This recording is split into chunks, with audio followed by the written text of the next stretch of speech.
지난 주일에도 말씀드렸듯이 12월은 결산의 달이잖아요. 농사를 짓는 사람으로 치면 얼마나 풍성한 열매를 거뒀는가를 살펴보는 해입니다. 그런데 누구든지 씨를 뿌릴 때는 많은 열매를 기대하겠죠. 그런데 씨를 뿌린다고 해서 반드시 많은 열매를 거두는 것은 아닙니다. 그런데 오늘 본문에 보시면 이삭이라고 하는 인물이 농사를 졌는데 결과가 매우 좋습니다. 확인해 보겠습니다. 다 함께 시작. 그의 100배나 얻었고. 몇 배를 얻었다고요?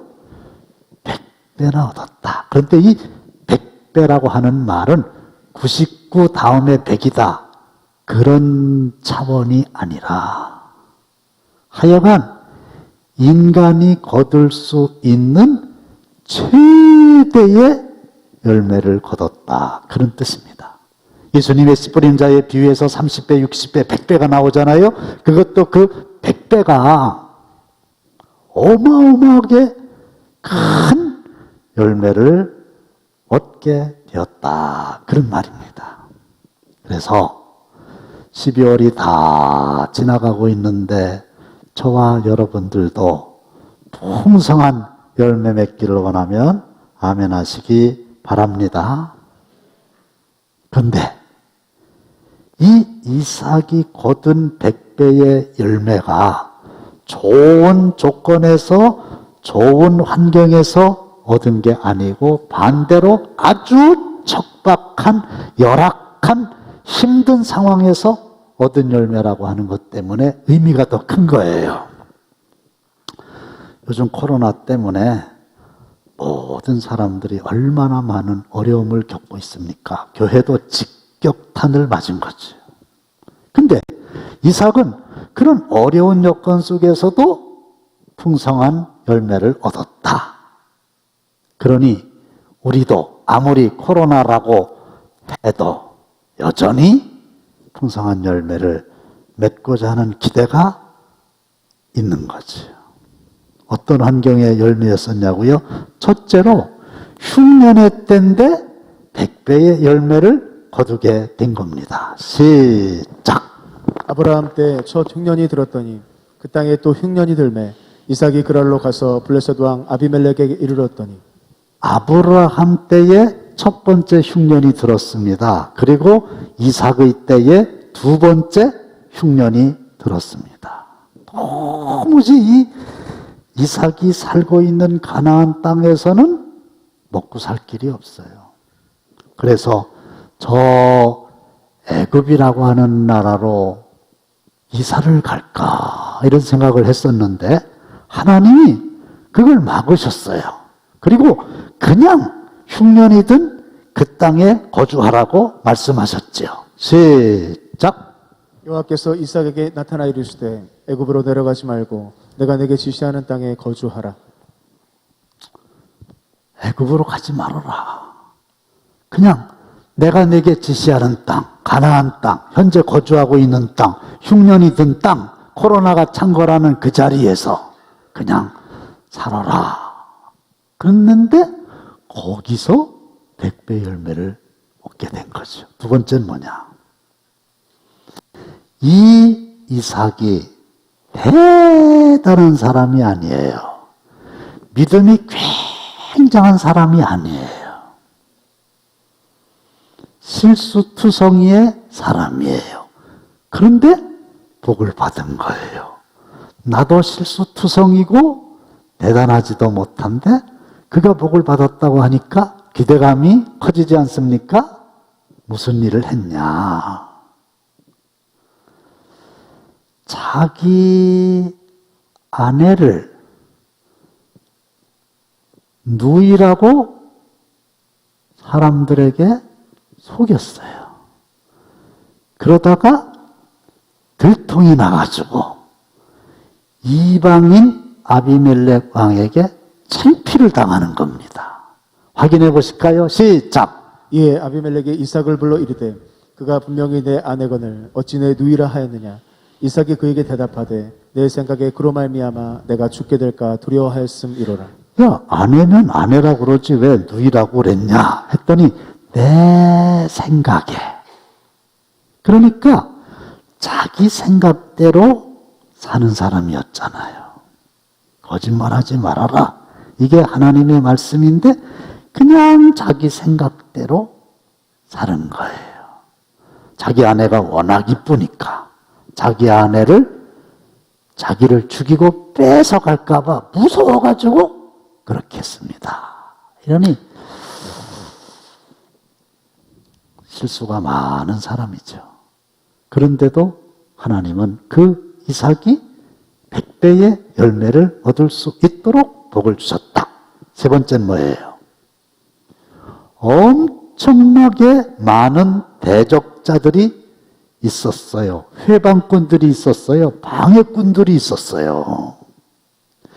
하여간 이삭이 가는 곳마다 이삭을 괴롭히는 사람들이 있었어요.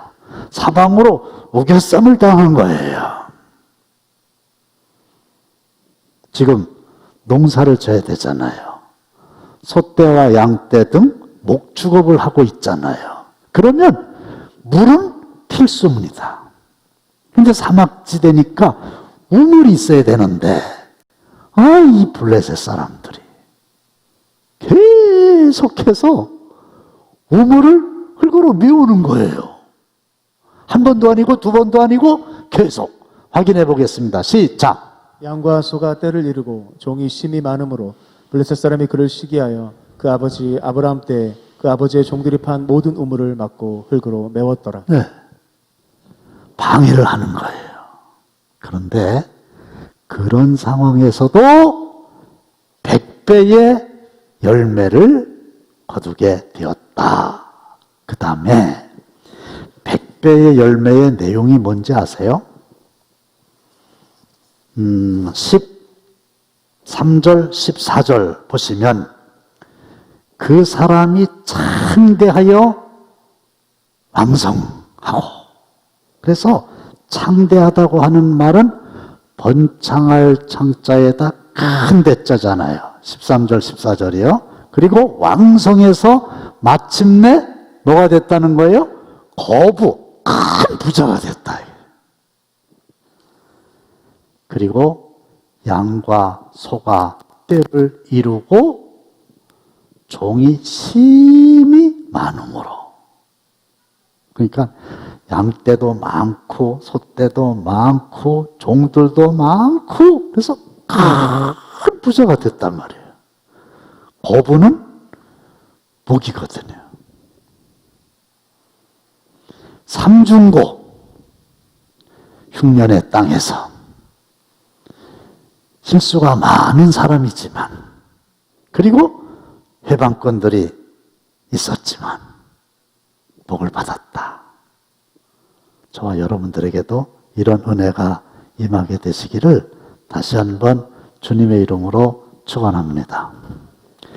매주 수요일마다 첫 믿음의 계승자들 강해 인물 설교하고 있잖아요. 이삭 끝나고 야곱을 진행 중에 있는데 그 이삭의 생애에서 특이한 게 몇 가지 있는데 첫째는 이 이삭이요 장수했어요. 아브라함 175세, 야곱 147세, 요셉 110세, 이삭 180세. 최고 오래 살았어요. 근데 그들의 생애를 창세기에 기록을 했는데 오래 사는 사람이라면 기록의 양도 비례해서 많아야 되는데 되게 신기한 거는 아브라함 엄청나게 많은 양의 기록이 있고 야곱도 마찬가지고 요셉도 마찬가지인데 최고 오래 살은 이삭은 기록이 현저하게 적어요. 그냥 아브라함 얘기 나오는데 조연 배우로 조금 얼굴 내밀고 이런 식이에요. 무슨 얘기겠어요? 오래 살았는데 기록할 게 별로 없다는 얘기는 지극히 평범한 사람이었다는 거예요. 아브라함처럼 대단한 믿음이 있었던 것도 아니고 야곱처럼 무슨 파란만장한 삶을 산 것도 아니고 요셉처럼 드라마틱한 삶을 산 것도 아니고 별로 내세울 게 없는 지극히 평범한 삶을 사는 사람이란 말이에요. 어떤 사람은 이삭을 혹평하기를 이삭? 아브라함하고 야곱하고 그냥 그 사이에 낀 사람이야. 다시 말씀드리면 아브라함의 아들로 태어나서 야곱을 낳았다. 그리고 한 게 없다. 그런 말이에요. 그런데 이것도 은혜가 되는 것은 내 삶이 대단한 삶이 아니잖아요. 그렇죠? 뭐 기록을 하려고 그러면 별로 기록할 게 없잖아요. 그런데도 복을 받았다 하니 우리에게도 소망이 생기는 거 아닙니까? 복을 받은 이유가 세 가지가 있는데요. 첫 번째가 뭔지 아세요? 아버지 잘 만나서 그래요. 성경에 있나요? 당연히 근거가 있습니다. 확인해 보겠습니다. 26장 5절입니다. 다 함께 시작. 이는 아브라함이 내 말을 순종하고 내 명령과 내 계명과 내 율례와 내 법도를 지켰음이라 하시니라. 이는 이 얘기는 이삭이 복을 받은 까닭은 아브라함의 자손들이 복을 받은 까닭은 이런 뜻이에요. 아브라함이 하나님을 잘 섬겼기 때문에 지극히 평범하고 내세울 것도 없지만 복을 받았다는 것이죠. 지금은 돌아가셨습니다마는 저희 교회 권사님 중에 한 분이 새벽에 늘 나와서 기도하시면서 저를 만날 때마다 간증하시기를 목사님, 제가 이렇게 편안하게 복을 누리며 사는 것은 돌아가신 우리 어머님이 이 자리에서 나를 위해서 기도를 많이 해주신 덕입니다. 그랬어요. 우리 어머님이 기도하시던 그 자리에 제가 이렇게 앉아서 기도합니다. 그랬었어요. 여러분들의 부모님은 어떤 부모님이셨어요? 믿음이 좋으신 분이셔서 내가 복을 받는다. 감사한 일이죠. 근데 그렇지 않은 분들은 이 말씀을 어떻게 적용해야 되느냐? 내가 믿음 생활 더 잘해서 나로 말미암아 내 아들과 내 딸과 내 손자와 손녀에게 복이 내려가기를 원하노라. 할렐루야. 내가 신앙생활 잘해야 우리 아들, 딸들이 복을 받는다는 거잖아요.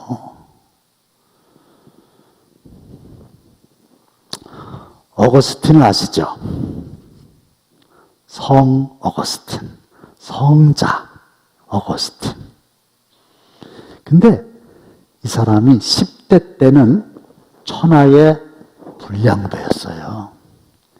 쾌락 쫓기를 즐겨하고 도둑질을 많이 하고 방탕하게 살았어요. 근데 그의 어머니 모니카가 눈물로 기도한 자식은 결코 망하지 않는다. 이런 말을 한 성인 암브로시우스를 기억하고 어거스틴을 위해서 매일같이 눈물로 기도했더니 그 천하의 불량배 어거스틴이 나중에 성자가 됐다 이거예요. 어머님 때문에 복을 받은 거잖아요. 그리고 이 어거스틴이 나중에 참회록이라고 하는 유명한 책을 썼는데 그 책 내용에 어머니께서 늘 기도하던 것은 눈물로 바닥이 흥건히 젖곤했다. 하나님은 자식을 위해 흘린 눈물의 기도를 들어주셨고 그 눈물을 멸시하지 않으셨다. 이렇게 회고했고요. 미국의 제16대 대통령 아브라함 링컨, 나는 어머니의 기도를 기억한다. 그 기도는 항상 나를 따라다녔다. 내 평생 동안 그 기도는 나에게 꼭 매달려 떨어지지 않았다. 그리고 마운주라고 하는 사람이 있어요. 이분은 기도에 관한 책을 가장 많이 쓰신 분이시고 본인이 기도를 참으로 많이 하신 분의 모델이에요. 제 서재에도 이 바운주의 기도에 관한 시리즈 책이 많이 있어요. 근데 그가 기도를 어떻게 정의했느냐? 기도는 하나님이 주시기로 계획하신 축복을 실어 나르는 도구다. 하나님이 하늘에 나에게 주시기로 예비한 복이 있는 거예요. 이게 나한테로 와야 되잖아요. 실어 나르는 도구가 기도다. 그랬단 말이에요. 사랑하는 성도 여러분, 이삭이 복을 받은 건 별게 아니었어요. 그의 아버지가 믿음의 사람이었다는 거지요. 여러분들의 자녀가 별게 아닐 수 있어요. 그러나 우리들의 믿음으로 말미암아 후대가 잘 되는 복을 받게 되시기를 주님의 이름으로 축원합니다. 두 번째는 뭐냐? 유일하게 한 일이 블레셋 사람들이 시기해서 우물 메우면 다른 데로 가서 우물 판 거, 그것밖에 이삭의 생애에는 한 일이 없어요. 근데요, 보세요. 우물을 흙으로 메우는 사람은 파괴하는 사람이지요. 비생산적인 일을 하는 사람이지요. 그런데 우물을 다시 판다고 하는 얘기는 생산적인 일을 하는 거죠. 그러니까 우리가 손대는 이 세상에는 모든 일은 생산적인 일이 있고 비생산적인 혹은 파괴적인 일이 있는데 이삭처럼 생산적인 일을 하면 하나님이 복을 내리시고 블레셋 사람들처럼 비생산적이거나 파괴적인 일을 하면 화를 면키가 어렵다. 그거예요. 이삭이 잘한 게 뭐냐? 생산적인 일을 했다. 여러분, 전쟁은 가장 비생산적인 일입니다. 왜냐고요? 승리하기 위해서 모든 걸 다 때려 부시잖아요. 문화재도 폭격하고 한강 다리도 폭파시키고 천하보다 귀한 사람들로 총으로 쏴서 죽이고 이러니까 이건 완전히 파괴적인 거죠. 어떤 이유로도 전쟁을 정당화시킬 수는 없는 거잖아요. 근데 하나님이 생산적인 일을 얼마나 중요하게 여기시는지 전쟁 때 이거는 해도 되지만 이거는 하면 안 된다. 이렇게 말씀하신 것이 신명기 20장 19절로 20절에 나오거든요. 결국은 뭐냐? 전쟁을 할 때 필요하면 나무를 벨 수 있지 않겠어요? 사람도 죽이는데 나무를 못 뺍니까? 그런데 중요한 건 아무리 전쟁판이라 하더라도 수목, 그냥 나무는 베어도 되는데 과목, 과일을 맺는 나무는 베면 안 된다. 이렇게 말씀하신 거예요. 과목이 아닌 수목은 찍어내요. 그러니까 과목은 안 된다. 왜 안 되는 거예요? 과목은 과일이라고 하는 열매를 생산하는 나무잖아요. 그러니까 생산하는 그 나무는 해하면 안 된다는 겁니다. 이렇게 생산하는 나무도 하나님은 보호하시는 거죠. 그러니까 생산적인 일을 하는 사람이 복을 받는 거예요. 세우는 자입니까? 허무는 자입니까? 모으는 자입니까? 흩어지게 하는 자입니까? 협력하는 자입니까? 방해하는 자입니까? 찬성하는 사람입니까? 반대하는 사람입니까? 디딤돌입니까? 거침돌입니까? 일을 되게 하려고 하는 겁니까? 일을 안 되게 하려고 하는 겁니까? 다시 말씀드리면 생산적인 일에 관심이 있는 사람입니까? 비생산적인 일에 골몰하는 사람입니까? 그런데 이삭은 생산적인 일을 했다. 우물을 팠다. 저는 개인적으로 내일 지구에 종말이 온다 할지라도 나는 오늘 한 그루의 사과나무를 심겠다. 이 유명한 말을 한 스피노자를 참으로 좋아합니다. 너무 멋지잖아요. 내일 지구에 종말이 오는 거예요.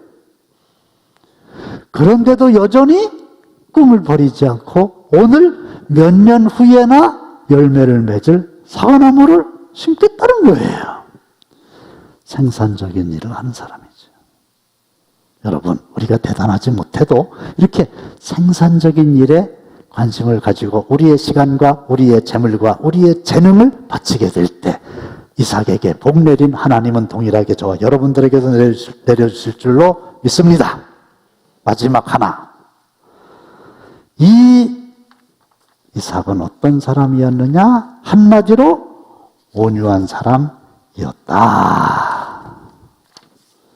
왜 온유한 사람이냐 하면 블레셋 사람들은 우물을 흙으로 메웠다 그랬죠. 그러면 말이 안 되는 짓을 하잖아요. 이삭은 싸워야 되는데 싸우는 게 본질적인 일이 아니고 중요한 일이 아니라는 걸 알았기 때문에 안 싸우는 거예요. 그냥 진 것처럼 양보하는 것처럼 포기하는 것처럼 그냥 두고 다른 데 가가지고 우물을 또 파는 거예요. 왜? 농사 짓는 일, 목축업 파는 일은 본질적인 일이잖아요. 이 일을 포기할 수는 없잖아요. 싸우는 걸 포기할 수 있지만은 우물을 파는 일을, 농사를 짓는 일을, 목축을 하는 일을 포기할 수는 없잖아요. 그러니까 끈질긴 거예요. 계속 팝니다. 그게 온유한 성품의 사람이라는 거예요. 온유한 사람은 복이 있나니 땅을 기업으로 받을 것입니다. 온유한 사람들은 땅을 기업으로 받는다는 얘기는 땅에서 하는 일에 성공한다. 그런 뜻이에요. 근데 우리는 보통 생각하기를 온유는 그냥 양보나 하고 약해 빠져서 끝내는 손해보는 사람. 그렇죠? 근데 아니에요. 온유는 성령의 열매 중에 하나잖아요. 그리고 한자로 얘기하면은 따뜻할 온자에다 부드러울 유자거든요. 따뜻한 거예요. 부드러운 거예요. 그리고 원어를 보면은 야생마를 잘 훈련시킨 상태가 온유입니다. 근데 나중에 어떻게 됐는지 아세요? 이삭은 복을 받았다 그랬잖아요. 블레셋 사람들이 와가지고 그동안 잘못했다고 이제 당신과 우리 사이에 평화 조약을 맺자고 서로 해하지 말자고. 그래서 누가 이겼냐? 이삭이 이긴 거예요. 블레셋 사람들이 패한 거예요. 강한 게 이기는 겁니까? 아닙니다. 이기는 게 강한 겁니다.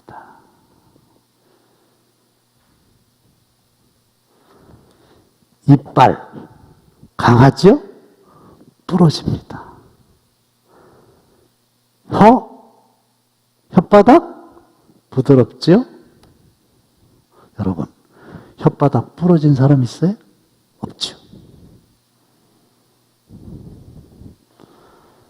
오늘 말씀을 맺습니다. 이삭, 복 받은 사람이다. 이게. 근데 여러 가지 어려운 상황에도 복을 받았다. 이게. 이유가 있는데 이유가 대단하고 별스러운 게 아니더라. 뭐냐? 아버지 잘 만났다. 믿음 생활 잘하는 아버지 만났다. 난 그런 아버지 내가 선택하는 게 아니니까 만났으면 감사한 일이고 안 그랬으면 조금 손해보는 느낌이 들긴 하지만 어쩌겠어요. 내 아들, 딸들에게는 좋은 믿음의 조상이 되어서 복을 받게 해야 되겠다. 이거 하고 또 하나는 생산적인 일, 온유한 마음 가지고 하자. 이삭이 한 게 그것밖에 없다니까요. 아무것도 없어요, 다른 거는. 근데 복 받았어요. 이런 복이 저와 여러분들에게 임하게 되시기를 주님의 이름으로 축원합니다.